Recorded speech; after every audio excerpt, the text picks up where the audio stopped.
Awal tadi saya tanya tentang suami yang tinggalkan isteri, suruh isteri ambil sendiri, itulah macam-macam kisah. Katanya malam Casey, memang benar kisah Bayu yang Casey ceritakan awal tadi. Menurut adat orang Cina, kalau ada salah satu anggota rumah yang meninggal, semua yang berbentuk kaca cermin harus ditutup dengan kertas merah. Dari Wati, thanks. Oh, tu dia Wati jelaskan. Ini dari Obek Mardi, katanya kisi memang benar. Kepercayaan orang-orang Cina ni, kalau ada orang yang mati dalam rumah, segala cermin harus ditutup dengan kertas merah. Kalau tidak, roh si mayat dipercayai akan terperangkap dalam cermin yang tidak ditutup. Dan ini akan menghantui keluarga sampailah roh itu dapat ditangkap dan dikeluarkan. Dari di sini katanya itulah kepercayaan orang Cina, dan kadang-kala yang dipercayai itu yang terperangkap tu sebenarnya bukanlah roh si mati, malah jin yang ada di dalam rumah ketika si mati mengembuskan nafas yang terakhir. Yang ini dari teman kita, Casey Apik tu, dia lelaki ke bukan Casey ya? Macam pentingkan diri sendiri nampak benda tu di pintu bukannya nak tutup, isteri juga yang ketutup. Kedua, kerja dia memerhatikan isteri saja. Tak turun ke waktu terlihat benda tu dekat dengan isteri? Apa punya suami, peace. Oh, marah betul Mungkin isteri tak nampak, suami boleh nampak ke? Tak tahulah. Jadi kalau dapat suami macam tu macam mana? Casey, kalau saya dapat suami macam tu, saya ikat dia dekat pokok, taruh kerengga. Ini sudah kes dera Dahsyat macam tu sekali ini ada pendengar kita yang kongsi pengalaman. Daripada Yati, kata Yati, apa khabar Casey dan juga pendengar Misteri Jam 12. Saya ingin ketengahkan cerita yang agak serupa tentang suami yang penakut. Tapi bukan suami saya, suami kakak saya. Kisah ni berlaku beberapa tahun yang lalu. Waktu tu kakak saya telefon saya. Tengah-tengah malam saya sedang tidur nyenyak ataupun sedang nyenyak tidur Casey. Jadi bila saya jawab panggilan dengan suara nada yang mengantuk, kakak saya sedang menangis ketakutan. Jadi saya tanya kenapa. Kakak saya kata dalam rumah ada ternampak waktu tu arwah nenek kami baru meninggal. Jadi ternampak arwah nenek berdiri dengan berkafan macam pocong kisi dekat ruang tamu. Kakak ternampak benda tu bila dia keluar dari tandas nak masuk ke dalam bilik. Jadi saya mati-mati fikirkan yang kakak saya seorang dalam rumah. Mungkin suaminya bertugas. Oleh kerana kecemasan, tak sempat saya tanya. Saya terus bangun. Saya hanya berus gigi dan cuci muka. Saya ambil kunci kereta, pergi ke rumah kakak saya yang tidak jauh dari rumah saya. Sampai sana, terperanjat Casey. Nampak suaminya dengan kakak saya berada di luar rumah. Jadi saya marah. Saya tanya, Abang Man kat sini, bila abang balik? Tak, abang tak kerja malam ni. Jadi saya tiba-tiba rasa, wah, suami kakak saya betul-betul penakut Casey. Dia ketakutan di luar rumah. Saya pun cekalkan hati, kuatkan semangat, katanya. Saya sebelum melangkahkan ke dalam rumah, saya ingat lagi pesan guru saya lah, iaitu ustaz saya, masuk rumah dengan langkah kaki. Sebelum tu, kita harus beri salam dengan sempurna. Bukan salam macam orang-orang cakap sekarang ni. Kalau masuk rumah, setakat adakan saja. Assalamualaikum, Assalamualaikum. Mana hantu tak ikut? Kena sebut dengan jelas. Assalamualaikum. Wah, dia kata sini Assalamualaikum warahmatullahi ta'ala wabarakatuh. Langkah kaki kanan. Baru masuk dalam rumah. Sepanjang perjalanan saya baca kisi surah-surah yang berikut inilah. Dan saya tengok bilik, ruang tamu, dapur semua dah tak ada. Saya panggil kakak saya masuk ke dalam. Kakak saya masuk tapi suami masih tak nak masuk, takut. Yang hairan, yang nampak kakak saya. Suami langsung tak nampak. Bila diceritakan pada suami, suami terus lari keluar rumah. Panggil isteri, ikut dia lari keluar rumah. Itulah pengalaman yang menyirapkan saya. Sampai sekarang ini saya dah tak ada hormat pada abang ipar saya sebab dia memang penakut Casey. Harap aja Casey.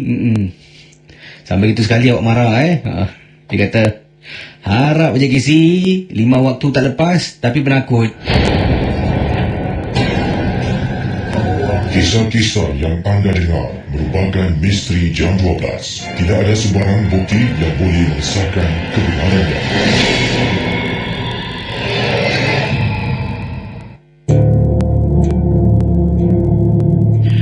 Pendengar yang boleh hubungi saya sekarang, itu tadi kisah tentang suami yang penakut lah sampai suami nampak lari. Dia yang lari dulu, bukan nak tolong bantukan redahkan keadaan Macam-macam kes malam ni. Kita ke ujung kalian bersama dengan pendengar kita. Hello, selamat pagi. Hello. Hello, Assalamualaikum. Waalaikumsalam. Siapa tu? Ya, Indah sini. Indah Indah dah berumah tangga belum? Oh, sudah. Suami anda penakut tak? Oh, okey, Lita. 50-50. 50-50 okey, tak apa. Jangan macam tadi Suami dari dulu macam mana tu. Indah, pengalaman Indah tentang apa ni? Silakan. Okey, ni dah bertahun yang lalu. Aha. Saya duduk di East Coast, tempat East Coast Park sana yang the East Coast dekat dengan hutan. Sambil kita tengah duduk-duduk kat sana, tempat satu bench ni sekali ada benda putih terbang ke atas kepala. Sebab ada satu my kawan dia pandai jugalah baca-baca ni semua. Habis lepas dah kita nampak dia terbang, kita duduk lagi satu bench lah. Kita duduk lagi satu bench, sekali anjing dalam 5-6 ekor ni macam gonggong datang pak kita. Habis kawan saya ni baca-baca terus depan kita juga dia hilang. Jadi bila dia dah hilang tu, adakah anda masih lagi perasaan takut masih ada ataupun macam mana tu lepas tu? Kita terus jalan balik. Itu dia pengalaman. Terima kasih Okey, sama. Kembali. Baik, silakan 669-11897 kalau ada kisah pengalaman misteri, anda boleh hubungi saya dalam rancangan Misteri Jam 12. Yang ini kiriman dari pendengar kita, kata sahabat kita seterusnya dari Yam. Selamat pagi Kisi. Saya ingin bercerita tentang pakcik saya semasa dia berada di surau di salah sebuah tanah perkuburan. Pakcik saya memandu lori. Kadang-kadang dia bersama rakan-rakannya pergi ke surau tersebutlah di tanah perkuburan untuk solat zuhur ataupun menunaikan solat asar. Pada suatu hari, pakcik saya pergi ke surau yang dimaksudkan tu, tapi dia tidak solat lah. Cuma kawannya saja yang solat. Jadi pakcik saya tunggu di luar surau dalam lorinya. Selepas saja rakannya keluar surau berjalan ke arah lori pakcik saya, dia berhenti agak jauh dari van lalu melihat arah lori itu. Pakcik saya naik hairan, kenapa pula temannya macam ni tiba-tiba berhenti. Dia tak sedap hati. Dia terus bergerak ke arah lori ataupun dia terus bergerak lori dia kepada rakannya. Oh, mungkin maksudnya dia gerakkan lorinya, memandu lorinya ke arah kawan rakannya yang sedang berdiri agak tidak jauh.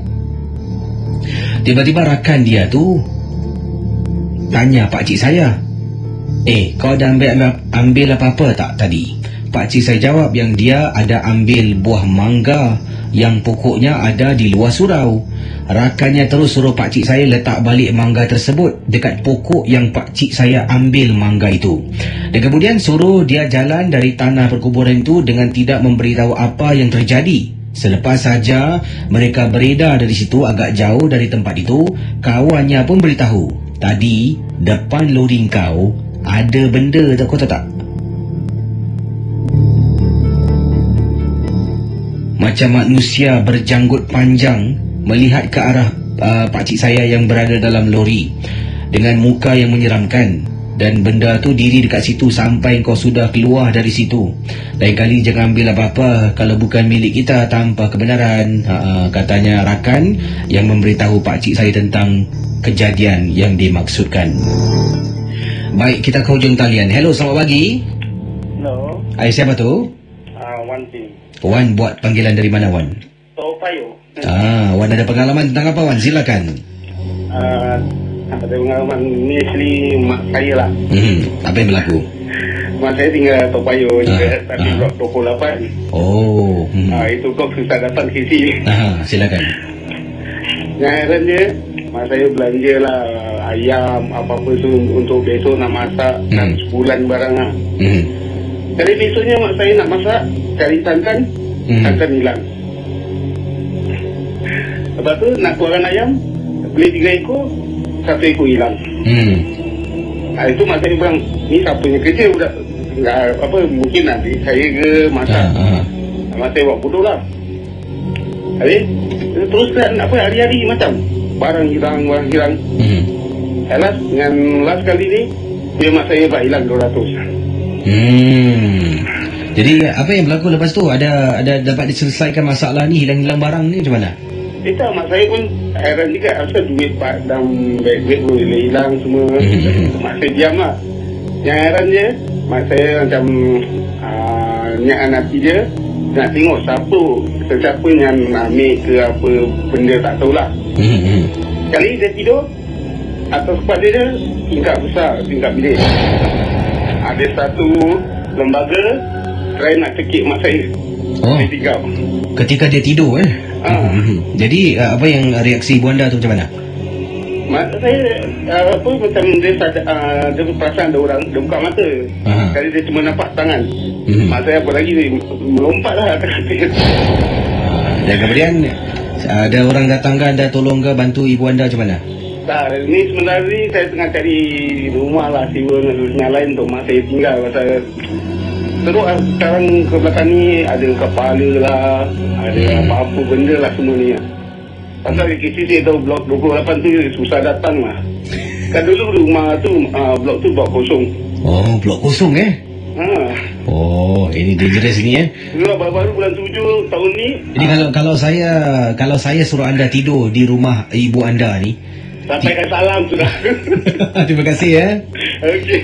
Itu dia dengan kita yang beritahu, berkongsi tentang ialah estate perumahan yang menakutkan lah. Baik, anda boleh hubungi saya 669-11897. Yang ini daripada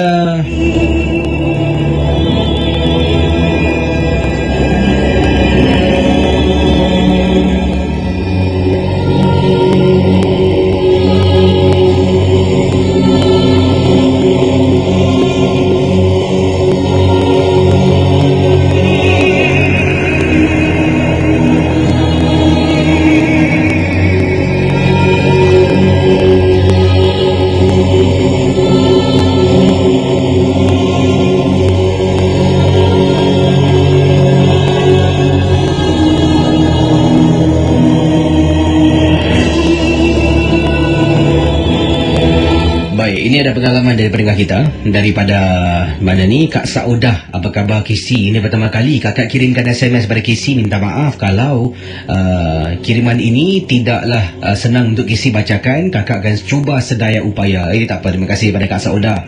Kakak adalah bekas penduduk di kawasan Boon Lay dekat blok yang dah tak wujud lagi lah, tak nak sebutkan lah blok itu waktu tu dah dijadikan, dipilih sebagai peningkatan N block dan dah pun berpindah. Untuk pengetahuan KC, rumah kakak di Boon Lay Jurong ni, di hadapannya ada buai-buai yang dipanggil lah buai-buai ataupun swing. Dan bila kakak antara orang yang terakhir untuk pindah dari blok tersebut, kakak dapati pada setiap waktu maghrib di buai-buai ataupun di swing di hadapan rumah kakak ni lah, mesti ada budak yang sama akan bermain buaian tersebut. Dan kakak perhatikan kenapa agaknya pada setiap waktu maghrib ni kakak akan berada di tingkat dapur. Sebab waktu itu kakak akan berada di dapur di tandas dapur untuk ambil wuduk nak solat maghrib. Dan waktu itu juga kakak akan tutup tingkap. Waktu maghrib kakak ada satu tabiat, tutup pintu, tutup tingkap, termasuklah tingkap dapur. Jadi bila nak tutup tingkat dapur itulah, setiap kali akan ternampak budak yang sama bermain buaian waktu maghrib dan malam KC. Jadi bila nampak pada pertama kali memanglah tak fikir yang bukan-bukan. Nampak kali kedua tak fikir yang bukan-bukan. Jadi bila dah kerap kali kakak nampak budak yang sama, kakak rasa curiga dan menakutkan. Jadi perkara ini kakak buat bodoh lah, tak layan. Jadi pada satu hari ini bila kakak nak ambil wuduk, nak solat ni, waktu itu belum lagi masuk waktu maghrib, sekitar pukul 6.50 malam. Sempat kakak tengok dekat kawasan buaian tersebut, tengok tak ada orang, tak ada budak.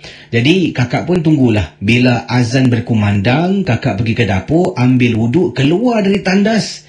Nampak KC, budak yang sama sedang duduk di buaian dekat Boon Lay blok ...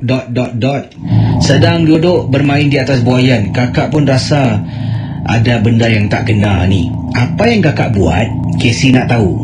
Kakak berdiri dekat tingkat dapur sambil kakak pejam mata baca Ayatul Kursi sekali.